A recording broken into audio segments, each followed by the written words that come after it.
du pays.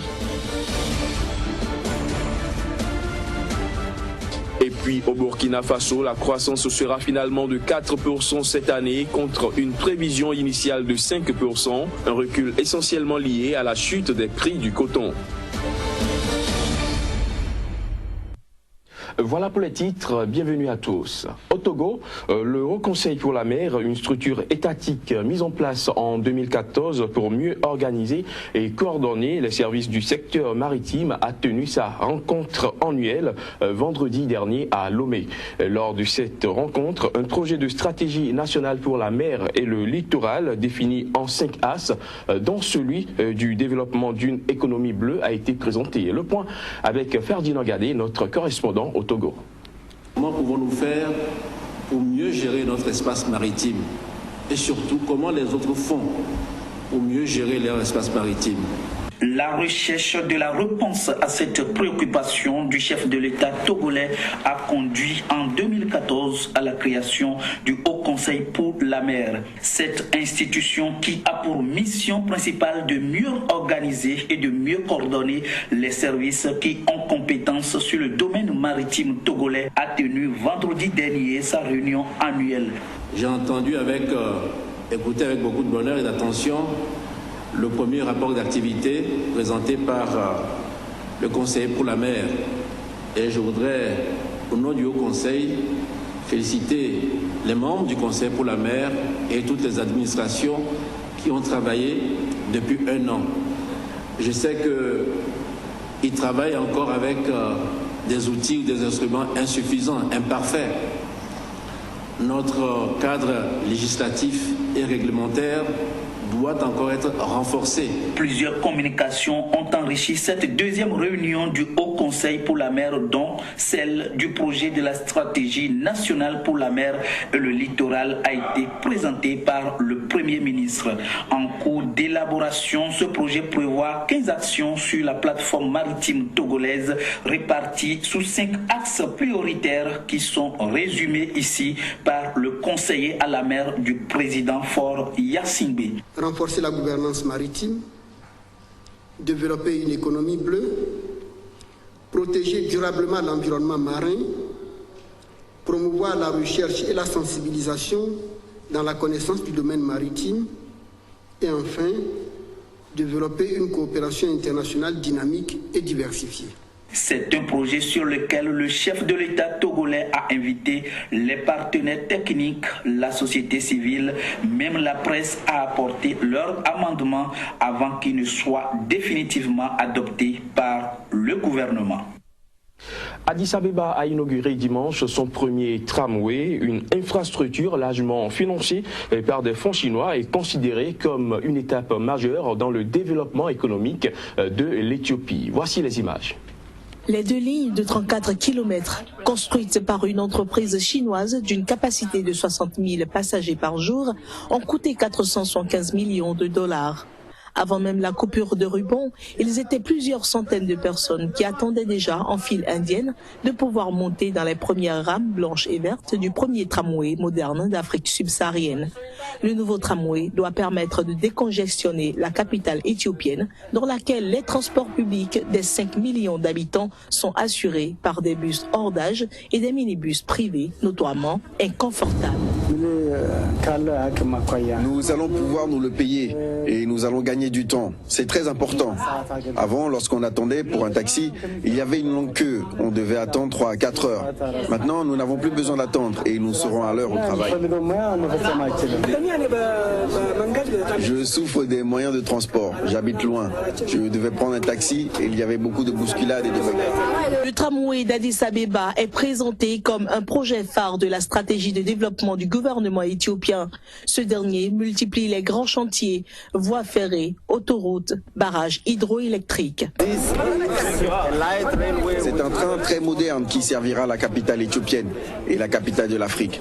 Nous en sommes très fiers. Le gouvernement subventionne ce moyen de transport. Nous n'allons pas gagner de l'argent dessus. Il n'a pas un but commercial. C'est pour le public. Les tickets sont très peu chers. Cela va profiter aux classes moyennes et aux classes populaires, avec des revenus très bas. Les autorités éthiopiennes assurent que le tramway sera épargné des coupures d'électricité quotidiennes à Addis Abeba grâce à un système de lignes électriques dédiées, indépendantes du réseau principal. La Côte d'Ivoire a économisé 21 milliards de francs CFA grâce à la révocation de milliers de fonctionnaires fictifs. Pendant ce temps, au Burkina Faso, la croissance économique sera finalement de 4% cette année contre une prévision initiale de 5%. Autant d'informations que je vous invite à découvrir à travers cette compilation que nous propose Génial Afouda. 21 milliards de francs CFA, c'est le montant économisé par la Côte d'Ivoire depuis début 2015 grâce à la révocation de milliers de fonctionnaires fictifs. Cette chasse aux fonctionnaires fictifs s'inscrit dans le cadre du programme de modernisation de la fonction publique ivoirienne qui vise à réduire la masse salariale avoisinant 50% des recettes fiscales. Rappelons que début septembre, 2000 fonctionnaires fraudeurs ont été découverts dans l'administration publique ivoirienne. Restons en Côte d'Ivoire où on observe une flambée des prix de l'IAM. À l'origine de cette situation, une pénurie d'IAM en raison des mauvaises conditions climatiques enregistrées par les bassins de production de tubercules. Le prix de l'IAM s'élève actuellement à 350 francs CFA pour un kilogramme contre 225 francs CFA le kilogramme un an auparavant. Il faut cependant préciser que les cours actuels du tubercule ont nettement reculé par rapport au début de la campagne où ces prix tournaient autour de 850 francs CFA le kilogramme. La Côte d'Ivoire, précisons-le, est le troisième plus grand producteur d'IAM au monde, derrière le Nigeria et le Ghana. Au Burkina Faso, la croissance sera finalement de 4% cette année contre une prévision initiale de 5%. Un recul essentiellement lié à la chute des prix du coton. Le Burkina Faso, premier producteur d'or blanc du continent africain, subit de plein fouet le recul des cours du coton sur les marchés mondiaux enregistré depuis 2014. Outre le coton, le recul des cours de l'or, principale source de revenus du pays, a également contribué à freiner la croissance burkinabé. La Banque africaine de développement vient d'accorder à l'Ouganda un don et un prêt d'un montant global s'élevant à 121 millions de dollars. Ce fonds servira à financer l'amélioration de l'accès à l'électricité dans les zones rurales. Le projet comprendra la construction d'environ 1147 km de lignes moyenne tension et 808 km de lignes basse tension ainsi que le raccordement au réseau électrique de plus de 58 206 ménages ruraux, 5 320 centres d'affaires ruraux et 1474 institutions publiques rurales. Il constitue l'un des projets conçus par le gouvernement ougandais en vue d'atteindre un taux d'accès à l'électricité de 26% dans les zones rurales d'ici 2022 contre 7% actuellement. La croissance économique au Mali devrait ralentir en 2015 pour se situer à 4,9% en raison notamment d'une baisse de production manufacturière. L'annonce a été faite par le Fonds monétaire international à travers un communiqué publié le 17 septembre dernier. C'est de cela qu'il sera question avec Casimir Kouedio que nous retrouvons juste après ceci.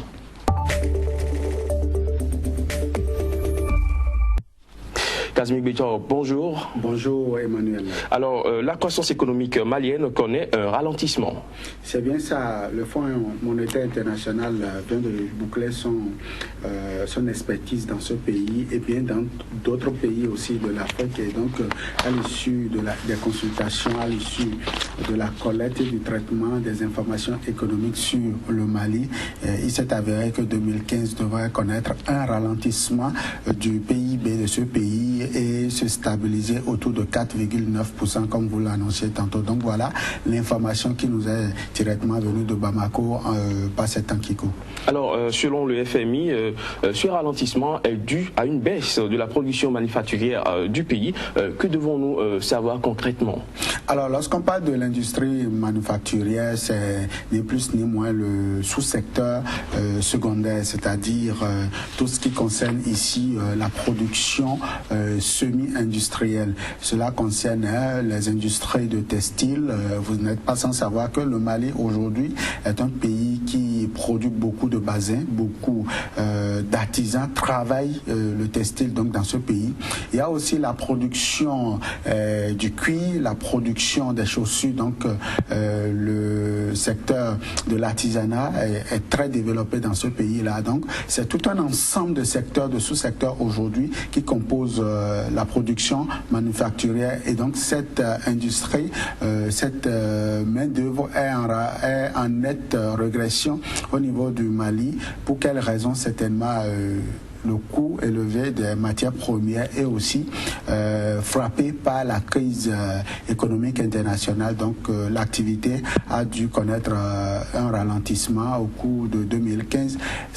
L'annonce a été déjà faite depuis 2014 où le secteur était déjà en nette régression par rapport à 2013 et à 2012. Donc voilà un peu ce que le Fonds international, le Fonds monétaire international a noté dans ce pays, et il va falloir vite resserrer les coudes pour pouvoir relancer ce secteur qui quand même emploie sur la population active. Vous avez environ le tiers qui sont forcément dans ce secteur-là. Il va falloir relancer vite pour pouvoir permettre à l'économie de reprendre son souffle. Alors comment évolue aujourd'hui le sous-secteur manufacturier au Mali?